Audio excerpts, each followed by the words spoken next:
The first snow of the season fell in eerie silence, blanketing the forest in white. Then, a sound. Faint, desperate. A man stopped, heart pounding.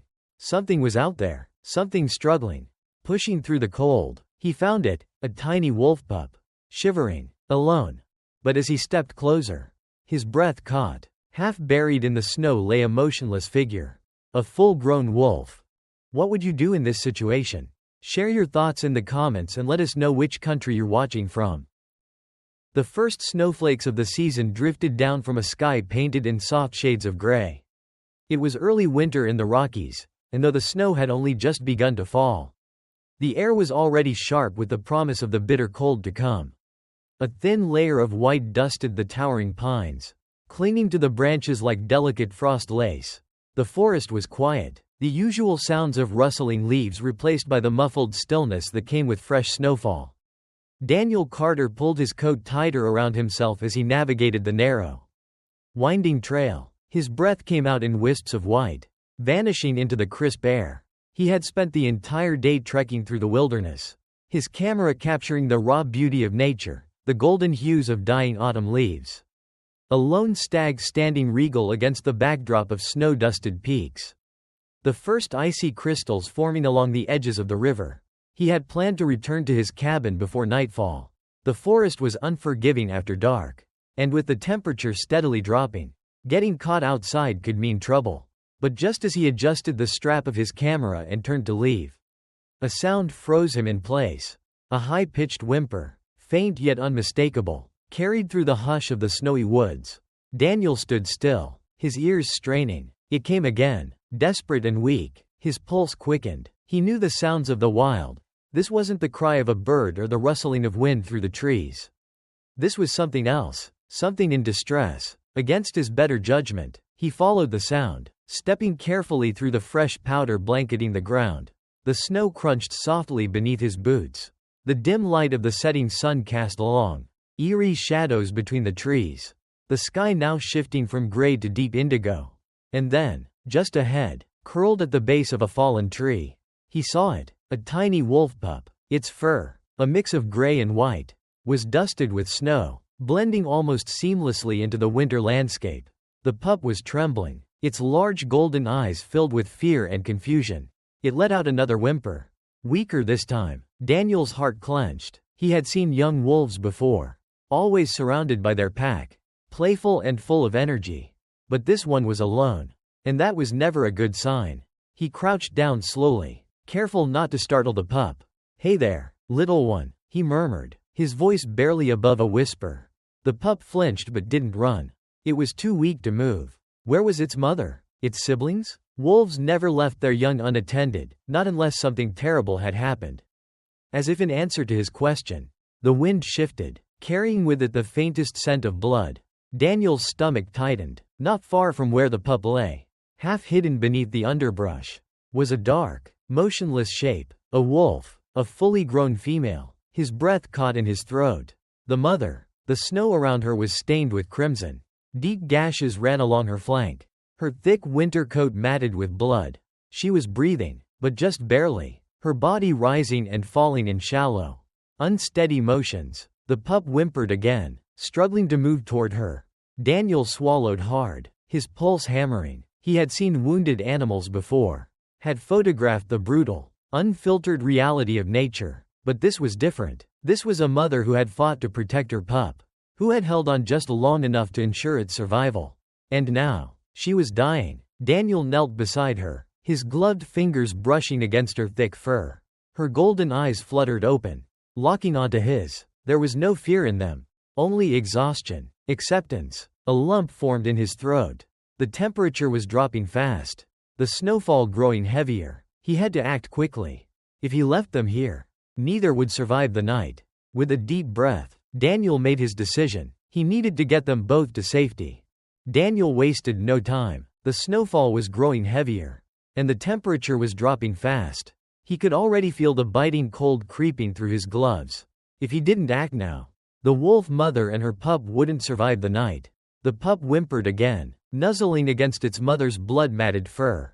The mother wolf let out a low, weak exhale. barely able to acknowledge her pup's presence. She was slipping away. Daniel knelt beside her and carefully assessed her injuries. The deep gashes along her flank looked like they had come from a brutal fight, perhaps with another predator. A mountain lion? A bear? Or maybe even another wolf? Whatever had attacked her, she had fought hard, but now, she was on the brink of death, her body failing from blood loss and exhaustion. Daniel knew that trying to move an injured wild animal was dangerous. Even in her weakened state, the wolf could lash out in pain, but he had no choice. If he left her here, she wouldn't make it till morning. He set his backpack aside and shrugged off his heavy coat. Carefully, he wrapped it around the pup first, securing the tiny, shivering creature against his chest. The little wolf whimpered but didn't resist. Too weak to fight. Now, the hard part. Daniel reached for the mother wolf. She let out a low, pained whine as he carefully slid his arms under her body. Her fur was thick and cold, damp with snow and blood. Lifting her was harder than he expected. She was large, and though she had lost weight from starvation, she was still a full-grown predator. With a grunt, Daniel hoisted her up, securing her as best as he could against his side. She didn't struggle, too weak to protest. "Hang in there," he murmured under his breath, adjusting his hold. The journey back to the cabin was grueling. The wind howled through the trees, blowing snow into Daniel's face. His boots crunched through the thickening layer of snow, each step feeling heavier than the last. His breath came out in ragged clouds, his muscles burning under the weight of the dying wolf. The pup whimpered softly against his chest, buried in the warmth of his coat. He could feel its tiny body trembling, but at least it was alive. That was all that mattered for now. After what felt like an eternity, the cabin finally came into view through the trees. Daniel pushed forward, his legs screaming in protest as he reached the front porch. He kicked the door open with his boot and stumbled inside, the warmth of the cabin washing over him like a wave. He set the mother wolf down gently onto a thick pile of blankets near the fireplace. The pup, now free from his coat, scrambled toward her, pressing itself against her unmoving body. Daniel moved quickly. He stoked the fire, adding more wood until the flames roared higher. Warmth spread through the room, melting the snow clinging to his boots and clothes. Now came the real challenge, saving the mother. He retrieved his emergency medical kit from the shelf, hands working quickly despite the exhaustion weighing down on him. He had some basic supplies, antiseptic, bandages, clean cloths, but would it be enough? Kneeling beside the wolf, he took a deep breath and began. He carefully cleaned the wounds, using antiseptic to prevent infection. The wolf flinched at the touch, letting out a weak growl. But she didn't have the strength to fight him. Daniel worked with steady hands, wrapping her wounds with clean bandages, hoping it would be enough to stop the bleeding. The pup watched him intently, golden eyes filled with worry. It whined softly, as if begging him to do something, anything, to save its mother. "I'm trying, little one," Daniel murmured. After an hour of tending to the mother wolf, he finally leaned back, exhaling shakily. He had done everything he could. Now, all that was left was to wait. Daniel sat on the floor, his back resting against the wall, eyes flickering between the mother wolf and her pup. The fire crackled, casting flickering shadows across the cabin walls. The snowfall outside had turned into a full storm, the wind howling like a restless spirit. The pup curled up beside its mother, its tiny body rising and falling with slow, steady breaths. But the mother wolf remained still, her breathing shallow. Daniel's heart clenched. He had done all he could. But would it be enough? Hours passed. The storm raged on outside. But inside the cabin, everything was eerily silent. Daniel dozed off against the wall, exhaustion finally catching up to him. A sudden sound jolted him awake. A weak whimper. His eyes snapped open. The mother wolf was stirring. Daniel's breath caught in his throat as he watched her eyes slowly flutter open. Her gaze, dazed and unfocused, landed on the pup curled against her side. The little wolf let out an excited whine, nuzzling into her fur. The mother weakly lifted her head, just enough to acknowledge her pup before letting it rest back down. She was alive, not out of danger yet, but alive. Daniel let out a breath he hadn't realized he'd been holding. A tired smile tugged at the corners of his lips. "Looks like you're not giving up just yet," he murmured. The mother wolf barely moved, but there was a faint glimmer in her golden eyes, a flicker of strength. She wasn't done fighting. Daniel knew he still had a long road ahead. She needed food, rest, and more care. The pup, too, needed to regain its strength. But for the first time since finding them in the woods, he felt something he hadn't dared to before. Hope. He reached out, gently running his fingers through the mother wolf's thick fur. She didn't flinch this time. The pup let out a soft, content sigh, pressing itself closer to her warmth. Outside, the storm raged on, but inside the cabin, there was warmth, there was safety, and for the first time in a long time, Daniel felt like he had done something that truly mattered. He had saved a life. Maybe even two. The storm continued outside, battering the cabin with relentless gusts of wind.